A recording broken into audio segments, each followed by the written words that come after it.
Pastor, de acordo com a Bíblia, quem são os verdadeiros filhos de Israel ou quem são os verdadeiros israelitas? Essa é uma excelente pergunta e uma pergunta muito pertinente.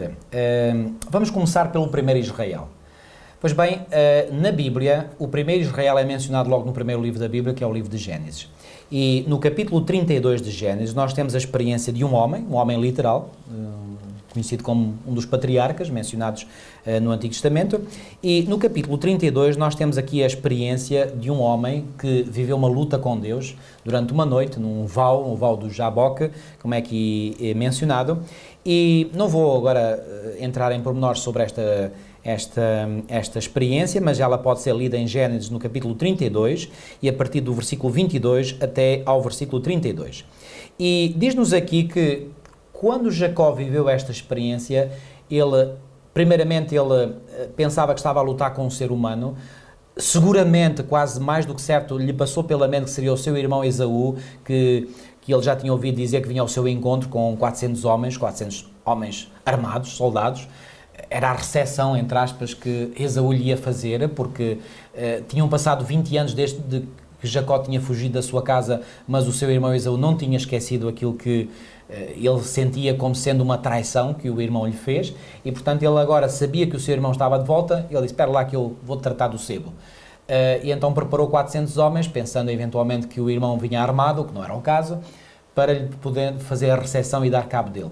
Quando Jacó ouviu dizer que o seu irmão vinha ao seu encontro com 400 homens, ele estremeceu da cabeça aos pés.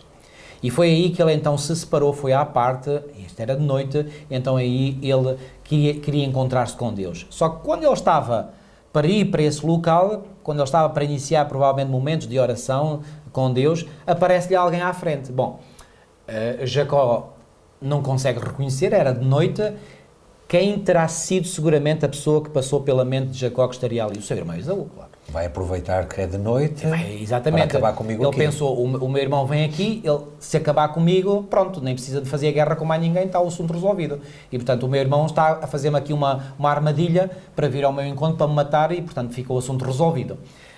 E, obviamente, que Jacó, no instinto de sobrevivência, luta para se defender. E luta, e passam várias horas, até que chega o momento que Jacó toma consciência de que está na presença não de um ser humano normal, mas de um ser sobrenatural.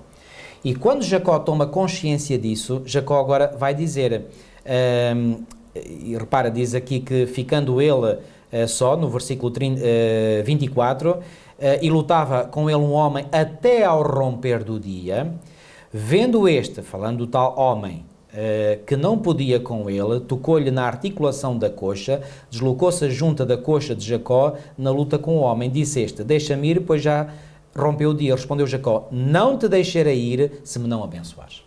Quando Jacó aqui faz esta afirmação, não te deixarei ir, se me não abençoares, Jacó já não está a ver este homem como um inimigo, está a ver como um amigo. E porquê que nós podemos dizer isso? Porque Jacó está a pedir a este homem uma bênção. Então aqui Jacó já está a tomar consciência de que não é o seu irmão, pelo contrário, é alguém especial.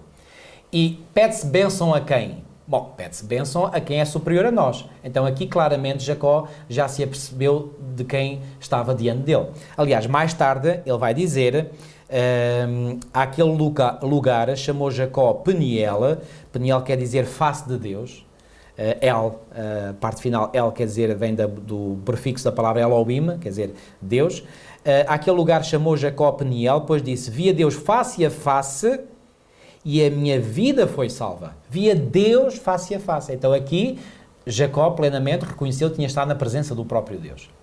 Mas, um pouco antes, quando este homem, portanto, que Jacó tinha entendido como sendo um homem, mas que era o próprio Deus, e aqui podemos dizer, afirmar categoricamente que era a pessoa de Jesus Cristo, que esteve aqui na presença de Jacó, perguntou-lhe: como te chamas? Bom, é evidente que o Senhor conhecia o nome de Jacó, mas sabe o que é que o nome Jacó quer dizer? Quer dizer trapaceiro, enganador.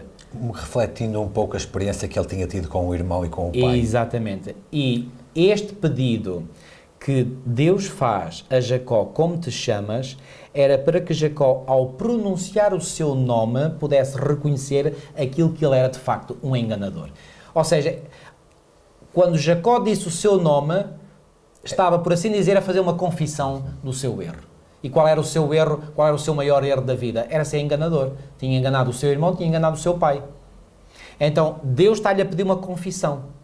E agora aqui ele diz, então disse,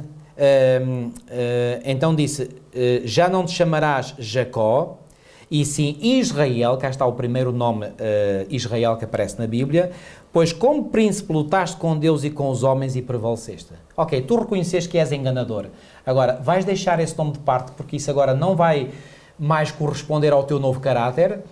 Reparem, Jacó vai reconhecer que a sua vida foi salva, ou seja, nesta noite ele viveu a verdadeira e genuína experiência da salvação, e agora, como que a premiar essa experiência de salvação que Jacó viveu, o Senhor lhe vai dar um novo nome. Aliás, no livro do Apocalipse nos é dito que todos nós vamos ter um novo nome, que é o novo nome que nos foi dado seguramente após a nossa conversão. Nós não sabemos, mas um dia iremos saber. Pois bem, aqui Jacó soube no instante qual era o seu novo nome, e o seu novo nome quer dizer Israel. Israel quer dizer príncipe de Deus, ou príncipe com Deus. Então o nome Israel foi dado pela primeira vez na história bíblica a quem? Foi dado a um homem que passou por uma experiência de conversão. Ora, Deus agora esperava que todos os descendentes de Jacó, de Israel, pudessem ter a mesma experiência de salvação que o seu ancestral teve. E então, e muitos tiveram essa experiência. Então, o que é que Israel significa? É o povo de Deus, mas o povo de Deus que passa por essa experiência. Então, quem é o verdadeiro Israel na Bíblia? O verdadeiro Israel são todos aqueles que, à semelhança do primeiro Israel, vivem uma experiência de conversão, vivem uma experiência de salvação com Deus. Ou seja, desde os tempos do Antigo Testamento, muito lá atrás, nos séculos da história humana, Israel é entendido sob uma forma espiritual e não sob uma forma racial ou étnica. Exatamente, exatamente. Por essa razão, baseados naquilo que eu acabei de dizer, é que nós podemos entender algumas passagens do apóstolo Paulo. De outra forma não faria sentido. Por exemplo, uma passagem de Paulo em Romanos no capítulo 9. Aqui em Romanos no capítulo 9, Paulo diz assim: e não pensemos, 9:6, e não pensemos que a palavra de Deus haja falhado, porque nem todos os de Israel são de facto israelitas. Até parece que Paulo está aqui a fazer uma contradição que é um absurdo. Ou seja, à luz daquilo que o pastor disse antes, nem todos os que vivem e são descendentes de israelitas são israelitas espirituais. Exatamente, é isso mesmo. E é isso que Paulo está a querer dizer. Nem todos os de Israel, ou seja, nem todos que pertencem à nação de Israel, são de facto israelitas. O que é o israelita, o verdadeiro israelita? Quando Jesus se encontrou face a face com Natanael, o que é que disse? Eis aqui um verdadeiro israelita. Quando no fundo todos que estavam ali se calhar até eram israelitas. E porquê que o Senhor disse, eis aqui um verdadeiro israelita? O que é que isso pressupõe, essa afirmação de Jesus? Que nem todos são verdadeiros israelitas. Nem todos são verdadeiros israelitas. E é o que Paulo está aqui a dizer. Nem todos os que são de Israel são de facto israelitas. Ou seja, pode-se pertencer digamos, pela biologia, pela genética, pela etnicidade, ser do povo de Israel, mas não ser um verdadeiro israelita. Porque para Paulo e para Jesus, o verdadeiro israelita é aquele que o é espiritualmente, ou seja, é aquele que passou pela mesma experiência espiritual do primeiro Israel, que foi Jacó. Portanto, o Israel na Bíblia é aquele que o é no espírito e não aquele que o é na carne. Exatamente. Aliás, o mesmo Paulo, em Romanos, também no capítulo 2, e nos versículos 28 e 29, diz isto claramente: porque não é judeu quem o é apenas exteriormente, nem é circuncisão a que é somente na carne, porém judeu é aquele que o é interiormente, e circuncisão a que é de coração, no espírito, não segundo a letra, e cujo louvor não procede dos homens, mas de Deus. O mesmo Paulo, na Epístola aos Gálatas, ele vai dizer algo que vai exatamente na mesma linha do que ele diz na Epístola aos Romanos. Por exemplo, em Gálatas, no capítulo 3, ele vai dizer no versículo 7, sabei, pois, que os da fé é que são filhos de Abraão. E mais à frente, no mesmo capítulo, e no versículo, nos versículos 28 e 29, diz assim: de Sarte, não pode haver judeu, nem grego, nem escravo, nem liberto, nem homem, nem mulher, porque todos vós sois um em Cristo Jesus. E, se sois de Cristo, remata agora Paulo, também sois descendentes de Abraão e herdeiros segundo a promessa. quando as promessas foram feitas a Abraão, as promessas de Deus foram feitas a Abraão e à sua descendência, não é a descendência literal, é a descendência espiritual. Porque Paulo diz que os que são de Cristo é que são descendência de Abraão. Ou seja, hoje, mais de 2000 anos depois da passagem de Cristo e dos apóstolos pela Terra, qualquer pessoa que vive em qualquer parte do mundo, seja de que raça for, ao se converter ao Senhor, torna-se um israelita. Exatamente. Temos um exemplo histórico na história do Antigo Testamento. Quando Ruth fez aquela linda declaração, porque a sua sogra tinha ou ex-sogra, porque o marido, ela era viúva, portanto, enfim, era sogra. Quando a sogra diz, filha, volta para a tua terra, para os teus, para a tua família, ela disse, não me instes, porque a partir de agora, o teu Deus é o meu Deus e o teu povo é o meu povo. Naquele momento, Ruth, que era uma moabita, tornou-se uma israelita.